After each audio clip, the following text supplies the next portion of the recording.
আজকের আলোচনার থেকে আমরা অনেকগুলি প্রশ্ন সম্পর্কে জানতে পারি।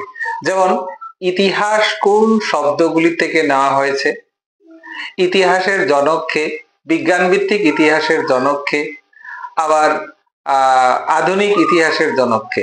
তাহলে ইতিহাস যে দুইটা ভাষা থেকে নেওয়া হয়েছে, গ্রিক এবং ল্যাটিন থেকে নেওয়া হয়েছে। ইতিহাসের জনক কে, হেরোডোটাস। ইতিহাসের বিজ্ঞান ভিত্তিক ইতিহাসের জনক কে, থুকিডাইটিস। এবং আধুনিক ইতিহাসের জনক আমরা বলি ইবন খালদুনকে। এবার সবাইকে একটা প্রশ্ন করব যে ইবন খালদুন কোন জায়গার ছিলেন? আমি অপশন দিচ্ছি, গ্রিস দেশের ছিলেন, রোমান ছিলেন, অথবা ভারতের কিংবা আরবের ছিলেন। কমেন্ট করে সবাই জানালে ভীষণ ভালো লাগবে। Thank you.